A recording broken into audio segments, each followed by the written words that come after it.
రీసెంట్గా Indian army general chief Upendra Dwivedi గారు పాకిస్తాన్కి వార్నింగ్ ఇవ్వడం జరిగింది. ఏంటంటే ప్రపంచ పటంలో పాకిస్తాన్ అనేది లేకుండా చేస్తామనేది ఆయన వార్నింగ్.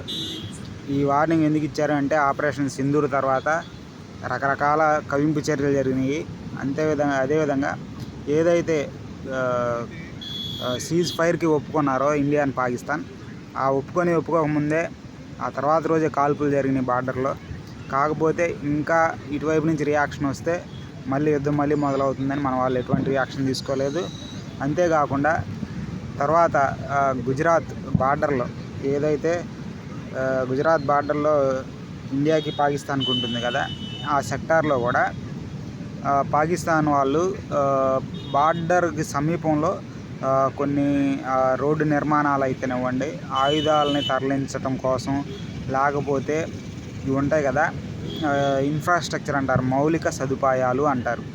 ఈ గుజరాత్కి పాకిస్తాన్కి మధ్యలో రాజస్థాన్ పక్కన ఈ రెండు రాష్ట్రాలు పక్కనే ఉంటాయి కదా, ఆ బార్డర్లో వచ్చేసరికి ఆ బార్డర్లో రోడ్డు నిర్మాణానికి, అదేవిధంగా మౌలిక సదుపాయాలకి, ఇట్లాగా అంటే ఏదైనా కవింపు చర్యలకు కానివ్వండి, లేకపోతే ఏదైనా ఆక్రమణకు గురి చేయడానికి కానివ్వండి, ఇట్లాగా చేయటానికి పాకిస్తాన్ గవర్నమెంట్ ఏం చేస్తూ ఉందంటే వాళ్ళ సైనిక చర్యలు అనేది అక్కడ ముమ్మరంగా సాగిస్తూ ఉంది.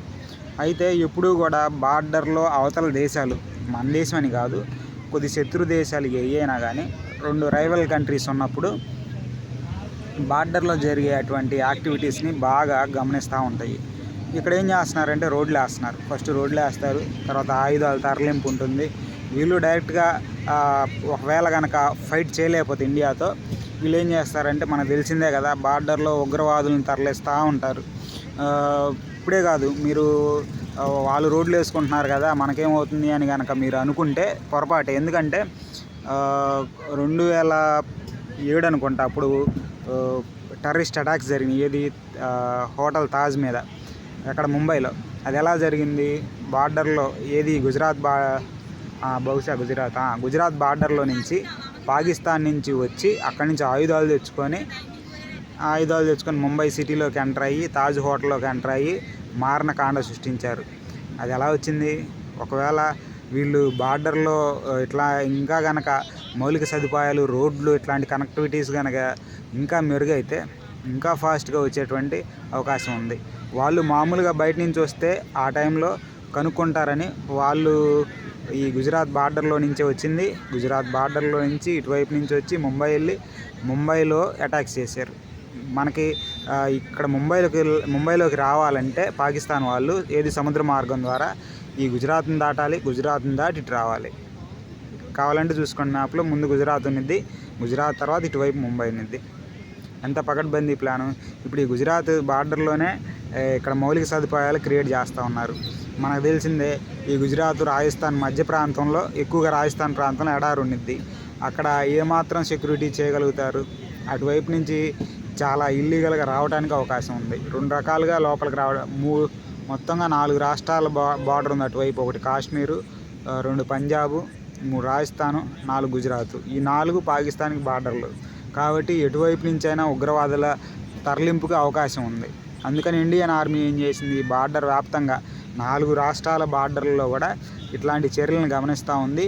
గమనిస్తానే కాకుండా ఇట్లాగే ఏదైనా కవింపు చర్యలు చేసినప్పుడు ఆపరేషన్ సింధూర్ ఈ మధ్యన జరిగి ఉండటం వలన మన వాళ్ళు ఏమని చీఫ్ ఉపేంద్ర ద్వివేది గారు ఏమని ఇచ్చారంటే, ఒకవేళ ఇలాగే కనుక ఉగ్రవాదులు తరలింపులు చేస్తూ ఉంటే పాకిస్తాన్ని ప్రపంచ పటంలో లేకుండా చేస్తామని ఆయన వార్నింగ్ ఇచ్చారు. ఇస్తే వాళ్ళు వారం రోజులు టైం తీసుకొని అలా, ఎందుకంటే ఉన్నట్టుండి ఒకేసారి వాళ్ళు రిప్లై ఇస్తే ఇండియా అంతకన్నా దారుణంగా రిప్లై ఇస్తుంది. కాబట్టి వాళ్ళు ఆచితూచి ఏమని మాట్లాడుతూ ఉన్నారంటే, భారత్నంట వాళ్ళు ఎదుర్కోగలుగుతారంట.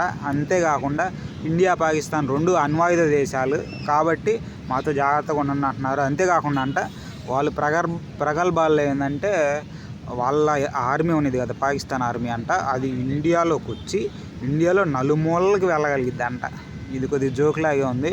ఎందుకంటే ఇండియాలో వాళ్ళే ఇండియాలోకి వెళ్ళలేరు, పాకిస్తాన్ నుంచి వచ్చి నలుమూలల అనేది అసలు సాధ్యం కాని పని. ఎందుకంటే వాళ్ళు టెర్రరిస్టులను పంపించి నలుమూలలా వెళ్ళగలుగుతారు, కానీ ఆర్మీ వెళ్ళలేదు. ఎందుకంటే ఇండియన్ ఆర్మీ అంత వీక్ కాదు. ఇండియన్ ఆర్మీ బహుశా వీళ్ళు కనుక ఇలాగే యుద్ధం మొన్న ఆపరేషన్ సింధూర్ కనుక ఇంకొద్ది రోజులు జరుగుంటే మన ఆర్మీనే వాళ్ళ దాంట్లోకి పోయేది.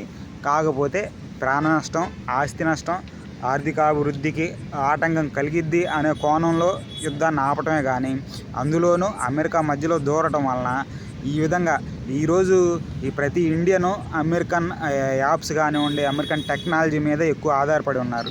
ఒకవేళ యుద్ధాన్ని ఆపకపోయి ఉంటే వాళ్ళు ఇట్లాగే ట్రేడ్ పరంగా లేకపోతే ఇంకా వేరే రకంగా కూడా వాళ్ళ యొక్క సహాయాన్ని లేకపోతే వాళ్ళ యొక్క సహకారాన్ని అర్ధాంతరంగా నిలిపేస్తారు. మరీ ముఖ్యంగా ఇండియాకి అమెరికా స్నేహభావం అవసరం కాబట్టి మన వాళ్ళు ఉన్నట్టుండి యుద్ధాన్ని ఆపేశారు. అయితే ఇదే అవకాశంగా తీసుకొని పాకిస్తాన్ ఏం చేస్తూ ఉందంటే మేము అది చేస్తాం ఇది చేస్తామని చెబుతూ ఉంది. ఏదీ చేయలేదు.